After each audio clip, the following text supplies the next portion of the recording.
விசித்ரா.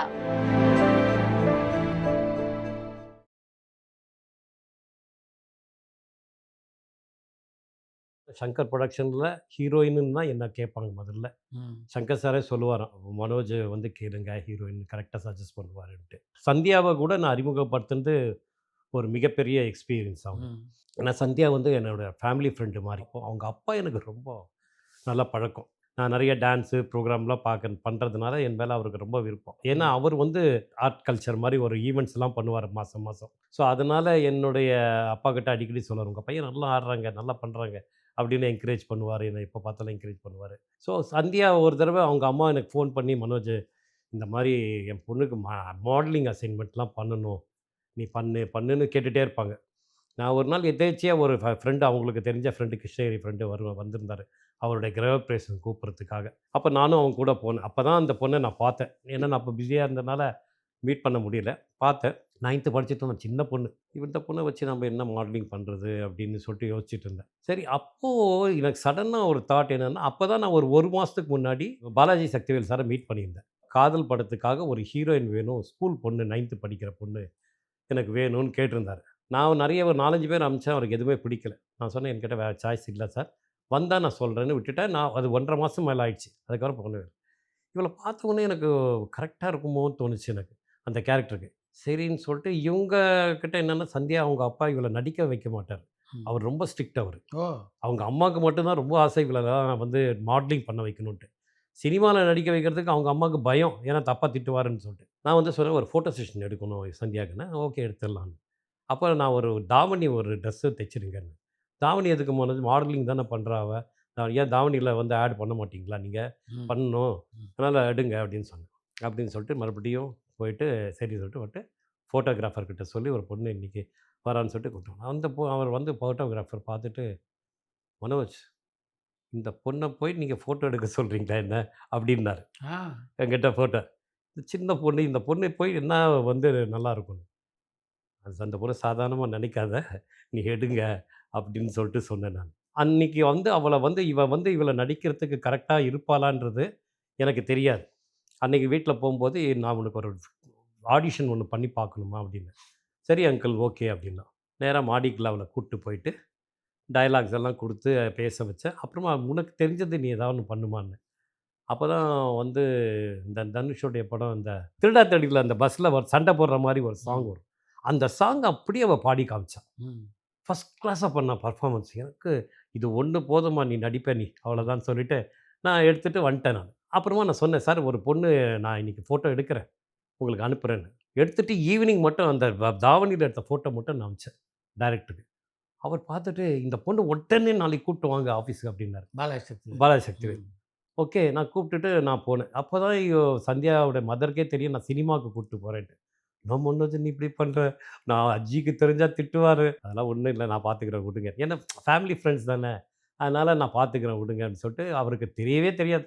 3 நாள் கன்டினியூஸா நாங்க போயிட்டே இருந்தோம். ம். அவருக்கு டெஸ்ட் எடுத்துட்டே இருக்காரு. ம். அப்புறமா சந்தியா கிட்ட கேட்டேன், "என்னம்மா 3 நாளா டெஸ்ட் எடுத்துட்டு இருக்காங்க. ஏன் என்ன ப்ராப்ளம்ன்னு?" "தெரியல அங்கிள். அவங்க சொல்றதெல்லாம் நான் நடிச்சு காட்டுறேன்" அப்படின்னேன். "நீ எனக்கு பண்ணி அந்த சாங் அவருக்கு பண்ணி காமிச்சியான்னு?" கேட்டேன். "இல்ல அங்கிள்" அப்படின்னா. "முதல்ல நீ அத போய் இன்னைக்கு பண்ணி காட்டு" அப்படின்னேன். அத செஞ்சு காமிச்சா. அவருக்கு ரொம்ப புடிச்ச மாரி உடனே அன்னைக்கு மத்தியானமே அவர் வந்து சங்கர் சாருக்கு அனுப்பிச்சாங்க. அனுப்பிச்ச உடனே பார்த்த உடனே இந்த பொண்ண கன்ஃபார்ம் பண்ணுங்க அப்படின்ட்டாங்க. அந்த அந்த ஒரு சாங் அங்க பெர்ஃபார்ம் பண்ணதுக்கு அப்புறம் தான் அவங்களுக்கும் புடிச்சது. சூப்பர். அத பண்ணி ஓகே பண்ணதுக்கப்புறம் அப்படி ஒரு பெர்ஃபார்ம் பண்ணுவான்னு நான் கூட எதிர்பார்க்கல. அவ்வளோ ஒரு டவுன் டூ எர்த் பெர்சன். நல்ல ஒரு பெர்ஃபார்மன்ஸு. வெரி டெடிகேட்டடு. அப்புறமா அவருக்கு ஒரு பீரியடுக்கு மேல மேரேஜ் பண்ணணுன்ற ஒரு இது வரும்போது, நான் இப்ப மறுபடியும் அவங்கள ரீஎன்ட்ரி பண்ணியிருக்கேன். ஒரு வெப் சீரிஸ் கமிட் பண்ணியிருக்கேன். மறுபடியும் வந்திருக்காங்க. இன்னும் அப்படியே தான் இருக்காங்க. பெரிய ஒரு ஆமா. மாற்றம் இல்ல அவங்க. இந்த நடிகருடைய காட்சித்த எல்லாம் நிர்வகிக்கிறதுல என்னென்ன பிரச்சனைகளை எல்லாம் எதிர்கொள்ள வேண்டி இருக்கு? என்ன பொறுத்தவரைக்கும், நான் அவங்க டேட் பார்க்கறதுக்குள்ள, அவங்க கிட்டேருந்து சில பிரின்சிபல்ஸ் எல்லாம் சொல்லுவேன். டெடிகேட்டடா இருக்கணும், சின்சியரா இருக்கணும், டேலண்ட் இருக்கணும்.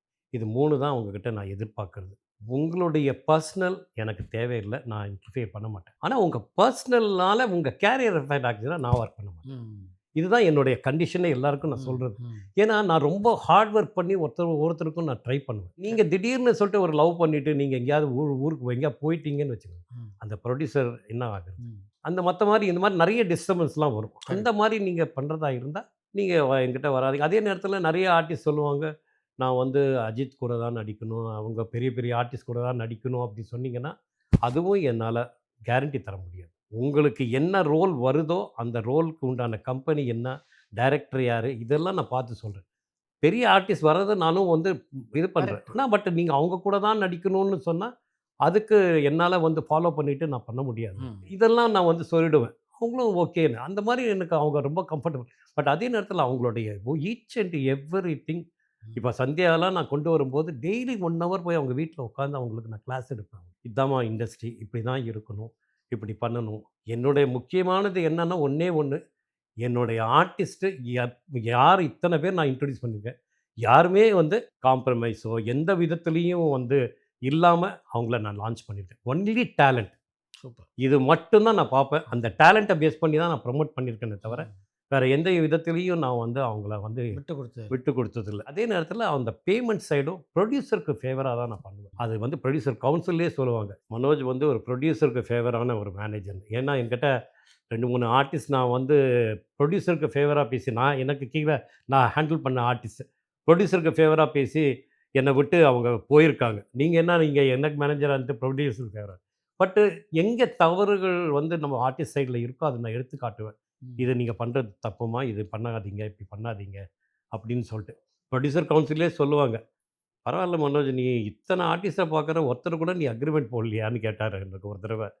"இல்ல சார், நான் அக்ரீமெண்ட்லாம் போடுறதில்ல." ஏன்னா, எனி டைம் அவங்க விருப்பப்பட்டா என்கிட்ட ஒர்க் பண்ணலாம். நான் விருப்பப்பட்டா அவங்களுக்கு ஒர்க் பண்ணலாம். கரெக்ட். அவங்களுக்கு விருப்பம் இல்லன்னா அவங்க போலாம். எனக்கு ஒண்ணும் கண்டிஷன்லாம் நான் அக்ரீமெண்ட்லாம் போடல சார். நான் வந்து கரெக்ட்டா அவங்கள வந்து ப்ரமோட் பண்றேன், அவங்கள எக்ஸிக்யூட் பண்றேன். கரெக்ட். அதுக்கு அவங்களுக்கு விருப்பம் இருக்கோ இல்லையோ, அது அவங்களோட விருப்பம். இவங்க இல்லன்னா, இன்னும் 2 பேர் புதுசா வருவாங்க. அவங்களுக்கு நான் ஒர்க் பண்ணிட்டு போறேன் அப்படின்னு சொன்னேன். என்னோட எய்ம் என்ன? டேலண்ட் பீப்பிள ப்ரமோட் பண்ணணும். எந்த நடிகையோடையாவது உங்களுக்கு பிரச்சனைகள் வந்திருக்கா? நெறைய ஃபேஸ் பண்ணியிருக்கேன். பேமெண்ட் சைடுன்றது ப்ரொடியூசர் சைட்லேருந்து பிரச்சனைன்னு எதுவுமே வரல சார். ம். எனக்கு ப்ராப்பரா ஒரே ஒரு இன்சிடென்ட் நான் சொல்லணும்னா, பத்மபிரியாவோட இன்சிடென்ட். ம். பத்மபிரியாவ வந்து மிருகம் படத்தில நடிக்க வச்சேன். ம். அது வந்து மிருகம் படம் நடிக்கும்போது சாமி இது. சாமி டைரக்டர். ம். என்கிட்ட அவர் கதை சொல்லும்போது எனக்கு ரொம்ப பிடிச்சது அந்த கதை. ஒரு சேலஞ்சிங்கான ரோல். ம். அது முதல்ல நான் வந்து இன்னொரு ஆர்டிஸ்ட்டுக்கு சொன்னேன். அவங்களும் பெரிய சீனியர் ஆர்டிஸ்ட். என்னோட ஆர்டிஸ்ட் தான். அவங்களுக்கு புடிச்சிருந்தது. ஆனா, அவங்க பயப்பட்டாங்க. சாமியுடைய கூட ஒர்க் பண்றது கொஞ்சம் ரிஸ்க்கான விஷயம்னு சொல்லிட்டு எல்லாரும் சொல்லியிருக்காங்க. அதனால பயப்பட்டாங்க. அதுக்கப்புறம் ஒரு 2 தடவ கதை கேட்டு அப்புறமா வேண்டான்னு டிசைட் பண்ணிட்டாங்க. பட் பத்மபிரியா கிட்ட சொல்லும்போது, அவங்களும் அந்த அதில சில சீன்லாம் மாத்தணும். நீங்க மாத்துறீங்களான்னு கேட்டாங்க. அவர் பண்ணி தரேன்னு சொன்னாரு. ஸோ, அவருடைய சாய்ஸ் 2 பேர் தான் அவங்க. அவங்க முதல் கேட்ட ஆர்டிஸ்ட் ஒண்ணு, இவங்க ஒண்ணு. ஸோ பத்மபிரியா ஓகேன்னு சொன்ன உடனே பண்ணிட்டேன். பட் பத்மபிரியா நடிச்சிட்டுருக்கும்போது நெறைய விஷயங்கள் அங்க ஒரு சர்க்கிள் அவங்களுக்கு பண்ண ட்ரீட்மெண்ட்ல அதில இதுலலாம் சாமிக்கும், அந்த ப்ரொடியூசருக்கும் கொஞ்சம் அவங்க வந்து ரொம்ப அஃபெக்ட் ஆனாங்க. அதனால கொஞ்சம் ரொம்ப அந்த சீன்லாம் எடுக்கும்போது ரொம்ப வல்கராலாம் எடுத்திருக்காரு. அது வந்து அவங்க கொஞ்சம் டிஸ்டர்ப் ஆயிருந்தாங்க. பட் இருந்தாலும் அவங்களுக்கு நான் கேட்ட டேட் குடுத்துட்டேன். அதுக்கு மேலேயும் ஒரு 6 நாள் குடுத்துருந்தேன் நானு.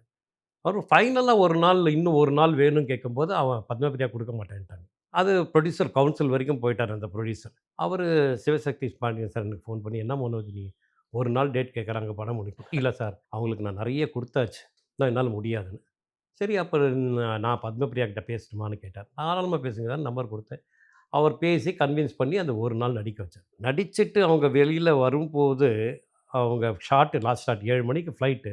5:30 மணி வரைக்கும் ஷூட்டிங் எடுக்குறாரு. அவங்க ஏர்போர்ட் போறதுக்கே 1 1/2 மணி நேரம் டிராவல் பண்ணணும். முடிச்சுட்டு போனவங்கள மறுபடியும் கூப்ட்டு இன்னும் ஒரு ஷாட் இருக்குன்னு கூப்ட்டு பலார்ன்னு கன்னத்துல அறைஞ்சாரு. அனஞ்சர். ஆ பத்ம டைரக்டர். பத்மபிரியாவ. ஏன்னா அவருக்கு ஏதோ ஒரு ரிவெஞ்ச் அவங்க மேல எடுக்கணுன்ட்டு. அது வந்து மிகப்பெரிய இஷ்யூ ஆச்சு. நெக்ஸ்ட் டே வந்து பேப்பர்லலாம் பத்மபிரியாவுக்கு நடிக்க வரல.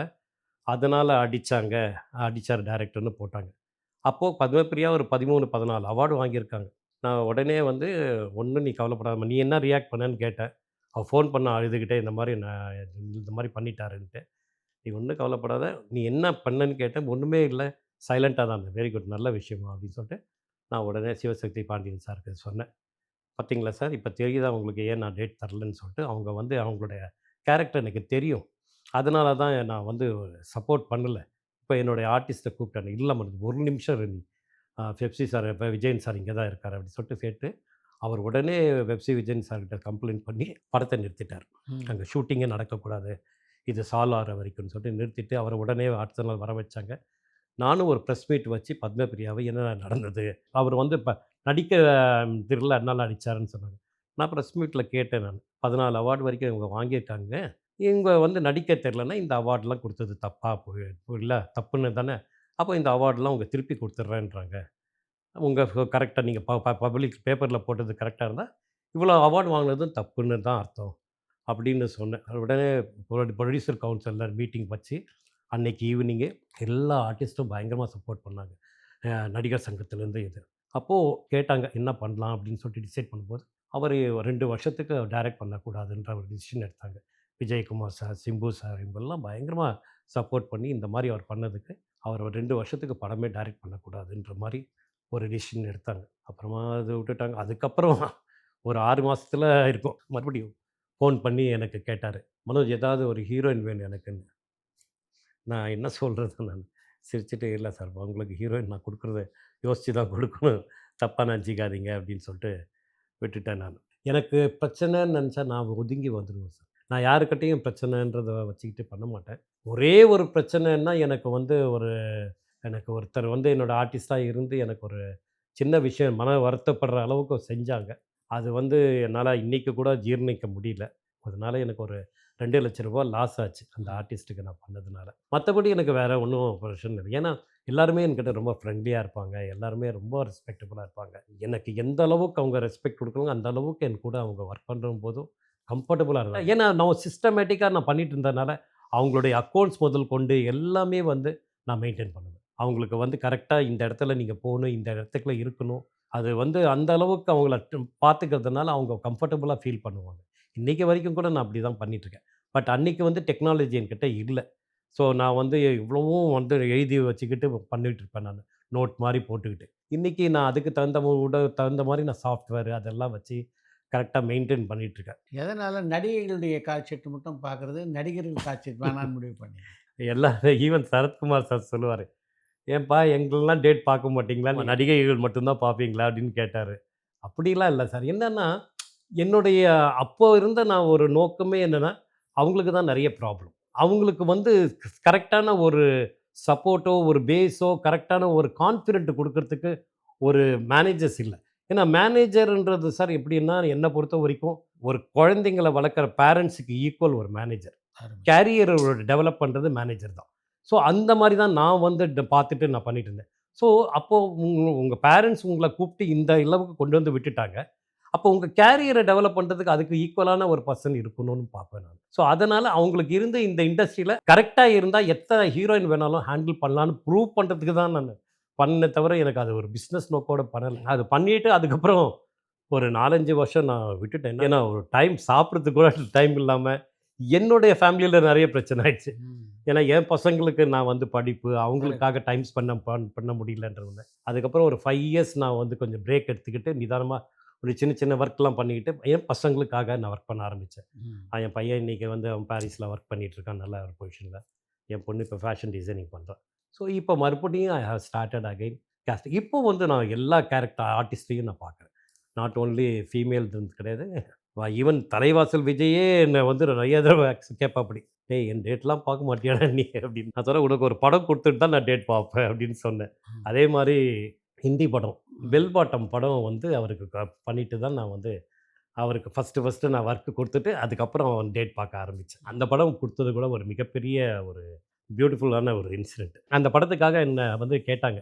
காஸ்டிங் டைரக்டர் அங்க பாம்பேலேருந்து. "சார் இந்த மாரி பெல் பாட்டம் படத்துக்கு ஒரு பி.வி. நரசிம்மராவ் மாரி ஒரு கேரக்டர் வேணும். தலைவாசல் விஜய் தான் கரெக்ட்டா இருப்பார்ன்னு" சொல்லிட்டு ரொம்ப நல்லா பண்ணியிருந்தார். நான் அனுப்பிச்சேன். அந்த ஃபோட்டோ அனுப்பிச்சேன். "சார் நல்லா இருக்காரு. இன்னும் ஒரு 2, 3 சாய்ஸ் குடுங்கன்னாங்க." இன்னும் ஒரே ஒரு சாய்ஸ் மட்டும் தான் அனுப்பிச்சேன். நான் எப்பவுமே வந்து காஸ்டிங் பண்ணும்போது 3 சாய்ஸ் மேல தரமாட்டேன். ஏன்னா, இப்போ நெறைய பேர் எனக்கு ஒரு ஒத்து வராத விஷயம் என்னன்னா, காஸ்டிங்குன்னு இங்க பண்றாங்க. அவங்க கேட்கறது பார்த்தீங்கன்னா, இந்த காஸ்டிங் கால்ல 20 வயசுலேருந்து 50 வயசு வரைக்கும் மேல் வேணும். 30 வயசுலேருந்து 40 வயசு வரைக்கும் ஒரு ஃபீமேல் வேணும். அது என்ன ரோலு? என்ன இது? கரெக்ட். அப்டின்னா, அப்ப எத்தன பேர் 100 பேர் அப்போ அப்ளை பண்ணுவாங்க. 100 பேர நீங்க எப்படி எடுப்பீங்க? இது வந்து எனக்கு உடன்படாத ஒரு விஷயம் காஸ்டிங்ல. நீங்க என்ன ஒரு கேரக்டர் வேணுமோ ஸ்பெசிஃபிகேஷன் வேணும். ஸ்பெசிஃபிகேஷன் வேணும். அது வந்து இது ஒரு கேரக்டர்னா ஒரு 3 பேர் சாய்ஸ் தரலாம். இந்த 3 பேர்ல யாருன்னு பார்க்கணும். இல்ல மிஞ்சி போனா அவங்களுக்கு சூட் ஆகலையா, இப்ப நான் கூட நெறைய பண்ணியிருக்கேன். நெறைய குடுத்துட்டே இருப்பேன். அவர் டைரக்ட் சாட்டிஸ்ஃபேக்ஷன் இல்லன்னா, கடைசியில கிடைக்கிற வரைக்கும் நான் குடுத்துருப்பேன். ஓகே ஆச்சுன்னா பண்ணுவேன். இல்லன்னா சாரி சார்ன்னு கேட்டா, இல்ல. நான் வரும்போது நான் சொல்றேன்னு சொல்லுவேன். அந்த மாரி அவருடைய இது பி.வி. நரசிம்மன் அப்போ ஆடிஷன் வேணும்னு கேட்டதுக்கு தலைவாசல் விஜய், "ஏய் நான் 450 படம் பண்ணியிருக்கேன்டா, ஆடிஷன்லாம் கேட்குற நீ" அப்படின்னா. ஏன்னா, இல்ல பாம்பேல அப்படிதான் ஆடிஷன் தான் பண்ணணும். ஏன்னா, அவங்களுக்கு அந்த கேரக்டருக்கு நீ எப்படி இருப்பேன்னு தெரியாது. கரெக்ட். ஸோ, அதனால தான் உடனே சொன்ன உடனே அந்த கேரக்டர அவன் போயிட்டு ஆன்லைன்ல ரிசர்ச் பண்ணி, அதுக்காக அவரு இப்ப நரசிம்ம ராவ் போட்ட மாரி ஒரு ஒயிட் ஷர்ட் வாங்கிட்டு வந்து ஆ, போட்டு ஆடிஷன் பண்ணி அனுப்பிச்சாங்க சார். அருமை. அவ்வளோ ஒரு ப்ரொஃபஷனலா அனுப்பிச்சாப்படி. அந்த ஆடிஷன் பார்த்த உடனே டைரக்டர் புடிச்சிச்சு. ஒரு 2 மாசம் கழிச்சு மறுபடியும் இவங்க சாய்ஸ் கேட்டுட்டே இருந்தாங்க. நான் சாய்ஸ் யாருமே அனுப்பல. நீங்க வேற யாராவது வச்சு பண்ணுங்க. இத விட ஒரு சாய்ஸ் என்னால குடுக்க முடியாது அப்டின்ட்டு விட்டுட்டேன். அதுக்கப்புறம் அவருக்கு ஃபோன் பண்ணாரு. காஸ்டிங் டைரக்டர் ஃபோன் பண்ணிட்டு, "sir director wants to talk to Thalaivasal Vijay." Okay no problem சொல்லிட்டு உடனே நம்பர் குடுத்து பேசணும். அவர் ஃபோன் பண்ணி பேசும்போது சொன்ன முதல் வார்த்தையே, உங்க ஆடிஷன் என்னைக்கு நான் பார்த்தேனோ, அன்னைக்கே டிசைட் பண்ணிட்டேன். நீங்க தான் இந்த கேரக்டர் பண்ண சூப்பர். போறீங்க. ஸோ கரெக்ட்டா அந்த கேரக்டருக்கு அவர் போய் பண்ணாரு. கொரோனா டைம்ல அவர் வந்து சார்ட்டர்ட் ஃப்ளைட் பண்ணிட்டு வச்சு தானே போயிட்டு பண்ணாங்க எல்லாருமே. ஒரு 40 பேர் போயிட்டு லண்டன்ல போய் ஷூட் பண்ணாங்க. ரொம்ப நல்லா அந்த படம் அவருக்கு மிகப்பெரிய டர்னிங் பாயிண்ட். அதுக்கப்புறம் ஹிந்தியில நெறைய படம் ஹிந்தியில நெறைய நடிச்சாரு. படம். டெடிகேட்டட் ஆர்டிஸ்ட் இன்னைக்கு நெறைய பேர் இருக்காங்க சார். அவங்களுக்கு வந்து இப்போ தலைவாசல் விஜய்னா இந்த மாரி ரோல் தான் நடிப்பாங்கன்றதில்ல. அவங்களுக்கு இந்த மாரி ரோல் நடிக்கலான்னு சஜெஸ்ட் பண்றது காஸ்டிங் டைரக்டர்ஸ். அதுதான். அது வந்து சில பேர் டைரக்டர்ஸ் அவங்களும் திங்க் பண்ணுவாங்க. பட் இங்க என்னன்னா ஒரு ப்ராப்ளம் சம்டைம்ஸ் வந்து ஒருத்தன் இன்ஸ்பெக்டர் கேரக்டர் பண்ணா, இன்ஸ்பெக்டர்னா டக்குன்னு, "ஓ! இவர கூப்பிடுங்க இன்ஸ்பெக்டருக்கு" அப்படின்னுறாங்க. அப்படி கிடையாது. ஒரு படத்துல அவங்க இன்ஸ்பெக்டரா இருக்கலாம். இந்த படத்துல வேற இன்ஸ்பெக்டர் மாரி இருக்கலாம். வெவ்வேறு கதாபாத்திரமா. ஆமா. இந்த காஸ்டிங் டைரக்டர்ஸ் அப்படின்றவங்களுக்கு இங்க தமிழ் சினிமாவுல மரியாதை இருக்கா? சார் மரியாதை இருக்கு. ஆனா நெறைய பேர் வந்து என்னன்னா, அந்த காஸ்டிங் டைரக்டர்ன்ற ஒரு இத வந்து நாம விட்டு குடுக்குறதுக்கு சில டைரக்டர்ஸ் தயாரா இல்ல. விட்டு குடுக்குறதுன்றது கிடையாது. அவங்களுக்கு ஆக்சுவலா பார்த்தீங்கன்னா, நெறைய விஷயங்கள் அவங்க வந்து அக்செப்ட் பண்ணிக்கிறாங்க. பட் அவங்களுக்கு என்னன்னா, அவங்களே வந்து ஓகே. இப்போ நெறைய பேர் பார்த்தீங்கன்னா, அசிஸ்டன்ட் டைரக்டர்ஸ்லாம் அவங்களுக்கு தெரிஞ்ச ஆட்கள சஜெஸ்ட் பண்றது. டைரக்டர்ஸ்க்கு தெரிஞ்ச ஆட்கள போடுறது. அப்படி கிடையாது. ஒரு கேரக்டர்ன்னும் போது அந்த கேரக்டருக்கு யார் சூட்டபிள்? கரெக்ட். யார போடலாம்? அது ரிசர்ச் அதுக்கு பண்ணி ஒரு பண்ணணும். ரிசர்ச் வேணும். அதுக்கு ஒரு செட்டப் வேணும். அதுக்கு ஒரு காஸ்டிங் டைரக்டர நீங்க வச்சு, நீங்க பண்ணீங்கன்னா, சூப்பர்பா வொர்க் அவுட் ஆகும். அதனால தான் பாம்பேலலாம் காஸ்டிங் டைரக்டர் இல்லாம எந்த படமும் வொர்க் பண்றதில்ல அவங்க. அவங்க ஆடிஷன் எடுத்து, எடுத்து, எடுத்து பார்த்துட்டு பண்ணுவாங்க. நான் ரீசென்ட்டா இதுக்காக தான் வந்து நான் ஒரு அசோசியேஷனே ஆரம்பிச்சேன். காஸ்டிங் டைரக்டர்ஸ் வந்து ஒரு அவேர்னஸ் வரணும். காஸ்டிங் டைரக்டர்ஸும், செலிபிரிட்டி மேனேஜர்ஸும் ஒண்ணா வச்சு 2019ல ஒரு ஆரம்பிச்சேன் சார் நானு. மிகப்பெரிய லெவல்ல லான்ச் பண்ணேன் நான் அது. அப்போ நான் தான் பிரசிடென்ட்டா இருந்தேன். ஒரு 3 இயர்ஸு. அப்போ ஒரு பேனல் டைரக்டர்ஸ்ன்னு போட்டு Bhagyaraj sir, Archana madam, Diamond Babu sir, Prabhu Solomon sir. இந்த 4 பேரையும் பேனல் டைரக்டரா போட்டேன் நான். நம்ம அசோசியேஷனுக்கு. ஏன்னா, இவங்க வந்து இவங்களுடைய கைடன்ஸ்ல தான் நம்ம இயங்கணும். டைரக்டர் ஒருத்தரு, ஆக்டர் ஒருத்தரு, ஆக்ட்ரஸ் ஒருத்தரு, அந்த மாரி ஒண்ணு போட்டேன். பாக்யராஜ் சார்கிட்ட போய் நான் இன்வைட் பண்ணி இந்த மாரி விஷயம் சொன்னேன். எனக்கு பாக்யராஜ் சார் நல்லா பழக்கம். ஏன்னா முதல் படம் நடிக்கும்போது நான் வந்து என்னுடைய கடைசி நாள் இன்ஸ்டிடியூட்ல வந்து ஆனுவல் டே ஃபங்ஷனுக்கு பாக்யராஜ் சார் தலைமை தாங்குனாரு. அப்போ என்னுடைய டான்ஸ் நான் பண்ணேன், பெர்ஃபார்மன்ஸ் பண்ணேன் பார்த்துட்டு ரொம்ப பாராட்டுனாரு. அது முடிஞ்ச 2வது நாளே பூஜை. கிராமத்து கிளிகள் படம். நேத்து தானேய்யா டான்ஸ் ஆடுன, இன்னைக்கு என்னய்யா ஹீரோ ஆயிட்ட நீ" அப்படின்னாரு என்ன பார்த்து. அதனால அப்ப இருந்து என் மேல அவருக்கு நெறைய அவர் படங்களுக்கெல்லாம் நான் கேஸ்டிங்கும் பண்ணியிருக்கேன். எல்லாம் பண்ணியிருக்கேன். அதனால அவரு என்ன நான் கூப்பிட்ட உடனே அந்த அக்செப்ட் பண்ணிட்டு வந்தாரு. வந்து அவர் மேடையில அப்ப அவர இன்வைட் பண்ணும்போது அவர் சொன்னாரு, "காஸ்டிங் டைரக்டர் அசோசியேஷனா? மேடம் காஸ்டிங் டைரக்டர்னா என்ன தெரியுமா உனக்கு?" அப்படின்னு கேட்டாரு. நெறைய எங்க டீமோட போயிருந்தேன் நான். நான் சொன்னேன், "சொல்லுங்க சார்" அப்படின்னேன் நான். "காஸ்டிங் டைரக்டர்னா டைரக்டர விட ஒரு வேல்யூபிளான பர்சன் மனோஜ். கரெக்ட். காஸ்டிங் டைரக்டர்ன்றது சாதாரணம் இல்ல. டைரக்டருக்கு ஈக்குவல் அதுக்கு மேல. என்ன அதனால நீ வந்து அந்த அளவுக்கு இங்க இருக்காங்களா? ஆட்கள் இருக்காங்களா?" அப்படின்னு தான் கேட்டாரு. நான் சொன்னேன், "இல்ல சார். ஆனா அதுக்கு தான் டெவலப் பண்றதுக்கு முயற்சி பண்ணு. முயற்சி பண்ணி இத ஆரம்பிக்கிறோம் சார்." ஏன்னா இருக்காங்க நாலேட்ஜ். அது வந்து நம்ம ஒரு ஒருங்கிணைச்சு இதுக்குன்னு ஒரு அசோசியேஷன் நல்ல விஷயம் வந்து பண்ணு. ஸோ அதுக்கு நீங்க தான் சார் எனக்கு வந்து ஆர்டிஸ்ட் சைட்ல நீங்க தான் எனக்கு பேனல்ல உட்காரணும் அப்படின்னு. எல்லாருமே வந்தவங்க செல்வமணி சார், உதயகுமார் நெறைய பேர் வந்து நெறைய பேர் பாராட்டுனாங்க. இந்த மாரி ஒரு அசோசியேஷன் வந்து பண்ணது பெரிய விஷயம். ராஜன் சார் வந்து புரொடியூசர் ராஜன் சார் வந்து பேசும்போது சொன்னாரு. மனோஜ் வந்து இன்வைட் பண்ணும்போது, இந்தியால இந்த மாரி இல்லன்னு சொல்லி தான் சொன்னாரு. இந்தியால இந்த மாரி ஒரு அசோசியேஷன் இல்லன்னு. ஆனால் நான் நெட்வொர்க்கில் செக் பண்ணேன், இந்த மாதிரி ஒரு அசோசியேஷன் இருக்கான்னு பார்க்கறதுக்கு பார்த்தேன். வேர்ல்டுலேயே கிடையாது இந்த மாதிரி அசோசியேஷன். ஏன்னா ஒரு காஸ்டிங் டைரக்டரையும் செலிபிரிட்டி மேனேஜரையும் ஒருங்கிணைச்சு பண்ணேன். ஏன்னா ஒரு காஸ்டிங் டைரக்டர் கிட்ட பெரிய பெரிய ஹீரோஸோட நேம் வேணும், அந்த படத்துக்கு வேணும்னு நாங்கள் போகும்போது ப்ரொடியூசர் வந்து நாள் கணக்கில் மாத கணக்கில் காத்திருக்க வேண்டியதாக இருக்குது. ஸோ அந்த மேனேஜர்ஸும் எங்கள் அசோசியேஷனில் இருந்தாங்கன்னா ஸோ ஈஸி எங்களுக்கு ஆக்சஸ் பண்ணி பாருங்கள். நாங்கள் இன்றைக்கி ஒரு படத்துக்கு காஸ்டிங் போனோம், இந்த படத்தில் இவங்களை கேட்குறாங்க, பெரிய ஆக்டரு அவங்கள கேட்குறாங்க. Communication easy. உடனே அவங்கள எஸ் நோன்னு சொல்கிறதுக்கு ஈஸியாக பண்ணிடலாம். இது ஒரு சின்ன ட்ராபேக் இருக்குது சார் இண்டஸ்ட்ரியில். ஏன்னா ஒரு கதை கேட்குறதுக்கும் டிலே பண்ணிடுறாங்க, அப்புறமா அந்த படத்தை எஸ் ஆர் நோ சொல்கிறதுக்கும் டைம் எடுத்துக்கிறாங்க. அது வந்து இருக்கக்கூடாதுன்னு நான் பார்க்குறேன். ஏன்னா நீங்கள் இல்லைன்னா இன்னொருத்தர் போகணுன்றனோ அவங்கள முதல்ல ரிலீவ் பண்ணிடணும். இந்த படம் நான் பண்ணுறோமா இல்லையான்னு சொல்லிட்டாங்கன்னா at least they can shift for some other artist. அந்த ஒரு கிளாரிட்டி வந்துடுச்சுன்னா நல்லாயிருக்கும். இந்த மாதிரி சின்ன சின்ன விஷயங்கள் இருக்குது, இதெல்லாம் சரி பண்ணணுன்றதுக்காக தான் அந்த அசோசியேஷன் ஆரம்பித்தேன். பட் அந்த அசோசியேஷனில் கூட வந்து சேர்ந்தவங்க வந்து ஒரு 80 பேர் வரைக்கும் மெம்பர் ஆனாங்க. பட் அது கொஞ்சம் சரியாக தொடர முடியலையே உங்களால். ஏன்னா அவங்கள வந்து என்னுடைய ஸ்டைலில் ஒர்க் பண்ண வைக்கிறதுக்கு என்னால் ரொம்ப கஷ்டமாக இருந்தது. நிறைய பேர் அவங்கவுங்க வியூஸில் ஆரம்பிக்கும் போது வந்தாங்க. பட் அதுக்கப்புறம் அவங்களால வந்து அதை மெயின்டைன் பண்ண முடியல. சரின்னு சொல்லிட்டு நானும் இப்போதைக்கு நிறுத்தியிருக்கேன். ஆனால் பட் மறுபடியும் ஆரம்பிப்பேன். ஏன்னா நாங்கள் ஒரு 20 பேர் வெளியில் வந்துட்டோம். நாங்கள் மெயினாக இந்த ஐ மீன் ப்ரொஃபஷனலாக இருக்கிறவங்க. மறுபடியும் இப்போ நாங்கள் தனியாக ஆரம்பிக்கணுன்ட்டு இருக்கோம். அது ஆரம்பிக்கும்போது ஆரம்பிக்கலாம், பண்ணலாம். என்னைக்கு இருந்தாலும் அது தேவை, அது அந்த அசோசியேஷன். எப்படி இருக்குது இந்த பயணம் சார் என்னை பொறுத்த வரைக்கும் I'm very happy sir. Casting side நான் பயங்கரமாக இன்றைக்கும் டெடிக்கேட்டடாக ஒர்க் பண்ணிகிட்ருக்கேன். ஏன்னா எனக்கு வந்து இப்போ நட்சத்திரங்களுக்கு பணியாற்றுறீங்க? அபிராமி மேடம்க்கு ஒர்க் பண்ணிகிட்ருக்கேன், தலைவாசல் விஜய், சந்தோஷ் பிரதாப், அப்புறமா வந்துட்டு இன்னொரு நியூ ஃபேஸ் ஹீரோயின் அவங்களுக்கு நான் இப்போ ரீசெண்டாக அக்செப்ட் பண்ணிகிட்ருக்கேன், ஹர்ஷான்னு சொல்லிட்டு ஒரு பொண்ணு. யார் யாருக்கு டெடிக்கேட்டடாக நான் வந்து அது ஒன்று தான் பார்க்குறது. டெடிக்கேஷன், டேலண்ட்டு இது இருந்து இன்ட்ரெஸ்டடாக இந்த இண்டஸ்ட்ரியில் வரணுன்றவங்களுக்கு ஃபஸ்ட்டு ப்ரிஃபரன்ஸ் கொடுத்து நான் ஒர்க் பண்ண ஆரம்பிக்கிறேன். இன்னும் நிறைய பேர் கேரக்டர் ரோல்ஸுக்கு இதுக்கெல்லாம் நிறைய பண்ணிட்டு தான் இருக்கேன். எல்லாருமே இது பண்ணுறாங்க. அர்ச்சனா கூட அவங்களுக்கு கொஞ்சம் சமயத்தில் அவங்கள நடிக்கவே மாட்டேன்னு இருந்தவங்கள மறுபடியும் அவங்கள நடிக்க வச்சது நான் தான். ஃபாரின் ஃபிலிம் வரும்போது அவங்கள நடிக்க வச்சேன். அதுக்கப்புறம் அவங்க பார்த்திங்கன்னா இப்போ நடிக்க ஆரம்பிச்சிட்டாங்க, நிறைய படம் நடிச்சிட்ருக்காங்க. ரொம்ப நன்றி. உங்களோட அனுபவத்தெல்லாம் நம்ம ரசிகர்களோட ஆமாம் சார். ஏன்னா நான் இவ்வளோ டீட்டெயிலாக இது வரைக்கும் நான் எங்கேயுமே இன்டர்வியூ கொடுத்தது இதான் ஃபஸ்ட் டைமு.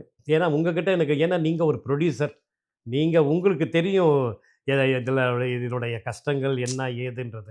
நீங்கள் உங்ககிட்ட நான் கேட்குறது கண்டிப்பாக உங்களுக்கு வந்து இந்த மாதிரி ஒரு காஸ்டிங்ன்ற ஒரு செஷன் வந்து இருக்கிறது நல்லதுன்னு நினைக்கிறீங்களா, இல்லை எப்படி நினைக்கிறீங்க சார்? நிச்சயமாக தேவை.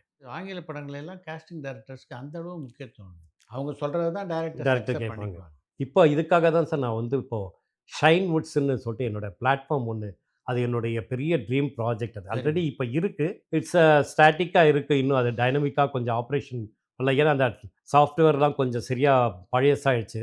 இப்போ புதுசாக மறுபடியும் பண்ணிகிட்ருக்கேன் ஷைன் வுட்ஸ்ன்னு.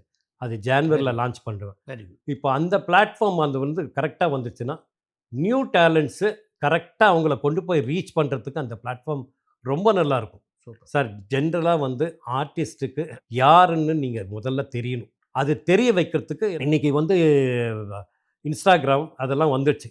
பட் இன்ஸ்டாகிராமை வச்சுலாம் ஒரு ஆர்டிஸ்ட்டை நம்ம வந்து ஆர்டிஸ்ட்டாக ஜட்ஜ் பண்ணிட முடியாது. அவ்வளோ பேர் இருக்காங்க. அது பார்க்கும்போது நல்லாயிருக்கும், இது பண்ணுவோம், அதை வச்சு லிஸ்ட் பண்ணி கொடுக்கணும், அவ்வளோதான். அதை வந்து நம்ம என்ன சொல்லணும், அது ஒரு ப்ளஸ் தான். இன்றைக்கி இன்ஸ்டாகிராம் வந்து மிகப்பெரிய ப்ளஸ் தான். பட் அதை மட்டும் வச்சு நம்ம ஒரு ஆர்டிஸ்ட்டை நம்ம ஜட்ஜ் பண்ண முடியாது. ஸோ அதுக்கு வந்து இந்த பிளாட்ஃபார்மில் பார்த்தீங்கன்னா போனீங்கன்னா உங்களுக்கு ஏ டு Z அவங்க என்ன கேரக்டர், அவங்க என்ன மாதிரி நடிக்கலாம், எப்படி பண்ணலாம், அவங்களோட நேச்சர் என்ன, எல்லாமே அதில் வந்து நான் பயோடேட்டா கொடுத்து அவங்கள வந்து கரெக்டாக ப்ரொடியூசர் வந்து யார் வந்தாலும் அதை அவங்கள பார்க்கணும், பண்ண வைக்கணும். ஸோ டேலண்ட்ஸை ஒரே இடத்துல உட்காந்த இடத்துல அவங்க செலக்ட் பண்ணலாம். அந்த மாதிரி ஒரு விஷயம் வச்சுட்டு நான் லான்ச் பண்ண போகிறேன். அதுவும் ஒரு ஒர்க் ஷாப்புன்னு நான் ஆரம்பிக்கலான் இருக்கேன். ஒரு 8 டேஸ் ஒர்க் ஷாப்பு. ஏன்னா இது வரைக்கும் நிறைய பேர் என்கிட்ட கேட்டாங்க, யார் யாரோ பண்ணுறாங்க சார், நீங்கள் பண்ண மாட்டேன்றீங்களேன்ட்டு. ஏன்னா அது பண்ணணுன்னா நான் அது கரெக்டாக பண்ணணுன்றதுக்காக தான் வெயிட் பண்ணிட்டுருந்தேன். அதுவும் சேர்த்து 2மே சேர்த்து தான் நான் இப்போ ஆரம்பிக்க போகிறேன். ஏன்னா அந்த 8 டேஸ் ஒர்க் ஷாப்பில் எந்த ஒரு ஆர்டிஸ்ட்டு வந்தாலும், நியூ டேலண்ட்ஸ் வந்தாலும் அவங்களுக்கு கான்ஃபிடென்ட்டாக இண்டஸ்ட்ரியில் போய் ஒர்க் பண்ணலான்ற அளவுக்கு நான் ட்ரெயின் பண்ணி அவங்கள நடிக்க வைக்கிறதுக்கு உண்டான ஒரு மோட்டிவேஷனை கொடுக்க முடியுன்ற நம்பிக்கை எனக்கு. சூப்பர். தேங்க்யூ. Thank you sir.